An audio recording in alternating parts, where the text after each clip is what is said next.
sur un concept pour une nouvelle vidéo sur l'Open 20.5, le dernier Open de cette série 2020. Comme d'habitude, je vais premièrement vous présenter le WOD, on va ensuite voir les standards et finalement nous allons parler de stratégie. Le point stratégique va être primordial lors de ce dernier Open qui est un peu différent des autres, vous le verrez. Le WOD 20.5 est un WOD for time avec 40 ring muscle up, 80 calories au rameur et 120 wall ball. 9 kg pour les hommes, 6 kg pour les femmes. Vous avez un time cap de 20 minutes pour ce WOD, mais pas de panique. Vous pouvez faire 6 répétitions dans l'ordre que vous voulez. Donc c'est à vous de définir par quoi vous allez commencer, combien de répétitions, quel mouvement premier, quel mouvement dernier. Donc vous êtes maître de votre WOD finalement. Vous avez simplement un nombre de répétitions et ensuite vous les casez comme vous le souhaitez. Deuxième point, les standards. Donc premièrement, pour les ring muscle up, il faudra savoir des anneaux à la bonne taille. Premièrement, vous ne devez pas toucher le sol avec vos pieds lorsque vous êtes suspendu à vos anneaux. Donc ça, c'est un premier point. Ensuite, vous allez vous balancer ou non, enfin, le strict est autorisé. Et vous devez finir en position verrouillée, les coudes tendus en appui sur les anneaux. Toutefois, vous devrez passer par un dips plus ou moins profond, à vous de gérer, mais le dip doit exister. Finalement, concernant les wall balls, au même titre que pour les thrusters, vous devrez casser la parallèle en bas du mouvement. Donc la hanche doit être au-dessous du genou. Et ensuite, vous allez faire une extension et vous devez aller toucher une cible avec votre balle. Donc une cible plus haute pour les hommes que pour les femmes. Tout comme la balle qui est plus lourde, 9 kg, que pour les femmes à 6 kg. Passons maintenant à la partie stratégie pour ce 20.5 qui va être un peu plus complexe que d'habitude car vous avez évidemment libre choix dans la manière de moduler, la manière de construire votre WOD en fonction de ces mouvements, de ces répétitions. Donc il y a évidemment 1 million de stratégies. Ce que je vais faire aujourd'hui, c'est que vous proposer 3 cas, 3 stratégies différentes en fonction de votre capacité à faire des muscle-up, premièrement, et deuxièmement, en fonction du tie-break. Ce dernier devra être pris à la fin du rameur et des wall balls. Donc une fois que vous avez terminé ces deux mouvements, le tie-break est pris. L'objectif derrière tout ça, imaginé par Dave Castro, c'est évidemment de départager les personnes qui ne sont pas capables de faire des ring muscle up. Donc la majorité, j'imagine, des participants à ces Open. Donc par rapport à ça, on va en déduire quelques stratégies, vous allez voir juste après. Donc premier cas de figure, vous n'êtes pas capable de faire des ring muscle up, vous n'êtes jamais parvenu à vous hisser en haut des anneaux. Donc à ce moment-là, c'est là que vous devrez logiquement mettre de côté les muscle up, vous dire je pars à fond dans wall ball calorie rameur pour réussir à taper un bon tie break pour me départager des autres personnes dans mon cas. Donc par rapport à ça, vous savez que vous avez 80 calories et 120 wall ball, vous allez devoir trouver une stratégie à mettre en place, casser les répétitions de manière judicieuse pour aller le plus vite possible.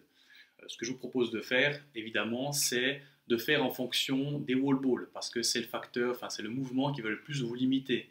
Je pense que vous êtes largement tous meilleurs en wall ball qu'en rameur. En rameur, au pire, si vous êtes cramé, on est toujours capable de tirer un minimum et d'avancer un petit peu.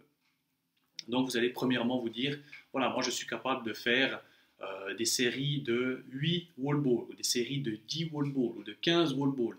Donc par rapport à ça, vous allez établir une stratégie, de vous dire, bon, je suis capable de faire 12 wall balls, donc je ferai des 10 rounds de 8 calories au rameur, 12 wall balls. Et ça, évidemment, le plus rapidement possible pour taper un bon time break. Ou alors, c'est trop dur, je fais des séries de 6 wall balls. Donc si vous faites 6 wall balls, ça vous fait 20 tours. Donc, enfin bref, à vous de voir combien de wall balls vous pouvez faire. Calez-vous en fonction de ce nombre de wall balls que vous pouvez faire et tenir sur la durée et établissez une stratégie où vous passez d'un agrès à l'autre pour aller le plus vite possible et surtout avoir un bon tie break. Le temps qui vous restera sera évidemment que du bonus pour essayer de passer peut-être votre premier muscle up en sachant qu'il y aura déjà une certaine fatigue accumulée. Le deuxième cas de figure sera pour les personnes qui sont capables de faire quelques ring muscle up. Donc si vous êtes capable de faire, je ne sais pas, 3, 4, 5 ring muscle up, La stratégie pourra être un peu différente car évidemment tout muscle-up exécuté lors de cet Open sera bénéfique, sera un point de plus par rapport à ceux qui n'y arrivent pas. Donc vous allez encore une fois essayer de casser vos séries de wall ball de rameurs en un certain nombre de tours. Donc reprenons, si on prend 12 wall ball, 8 calories rameur sur 10 tours, ça vous fait la totalité des répétitions.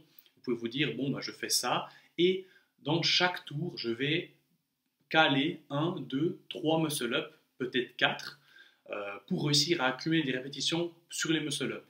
Au terme de ces 10 tours, vous allez avoir un tie-break avec un certain nombre de muscle-up et il vous faudra dans le temps restant, s'il vous reste du temps, réussir à caser le reste de vos muscle-up.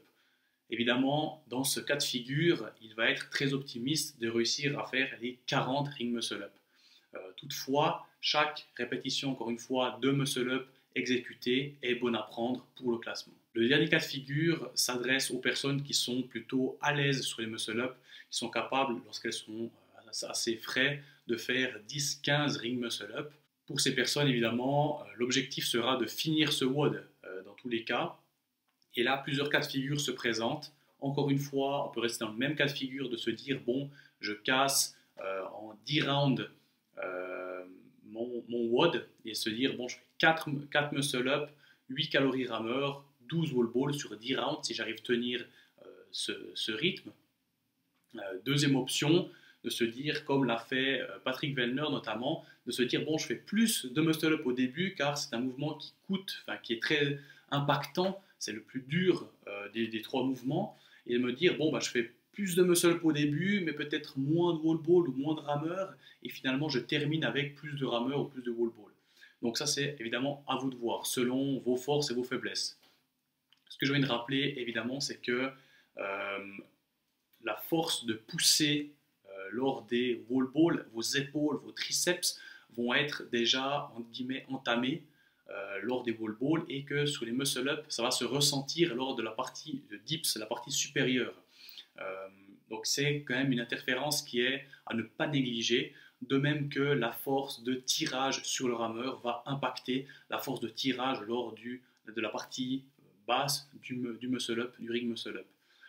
Donc c'est vraiment des interférences qui sont à ne pas oublier, à ne pas mettre de côté, car même si en temps normal vous êtes capable de faire 4 fois 10 muscle-up, dans ce cas précis avec des wall balls et du rameur, vous allez dans tous les cas avoir une force de tirage et de poussée qui va être impactée, et deuxièmement votre capacité cardiovasculaire, votre cardio qui va monter dans les tours, donc ça va évidemment réduire vos possibilités sur les muscle-up. Donc par rapport à ça, évidemment, trouver une stratégie pour les personnes qui sont à l'aise au muscle-up, trouver une stratégie qui vous convient le mieux, qui vous permet de terminer le plus rapidement possible, entre guillemets, ce WOD. Et dans l'éventualité où vous n'êtes pas capable, vous vous dites, bon, est-ce que ça va passer ou est-ce que ça va casser, est-ce que je suis capable de finir ce WOD, oui ou non, essayez de toute façon de valider votre rameur et vos wall balls. Je vous rappelle que le tie-break va être dans ce cas-là essentiel. Voilà, c'en est tout pour ce dernier Open de la série 2020. J'espère que cette vidéo vous aura aidé. Dans tous les cas, essayez de vous identifier à une des 3 catégories que j'ai définies. Et par rapport à ça, évidemment, on a tous des forces et des faiblesses, donc faites en fonction. Je vous souhaite beaucoup de plaisir lors de ce dernier Open. Établissez une bonne stratégie et vous pourrez voir au terme de cette épreuve votre classement général si vous êtes amélioré par rapport aux Open de février. Allez, je vous souhaite bon courage et beaucoup de plaisir. Ciao!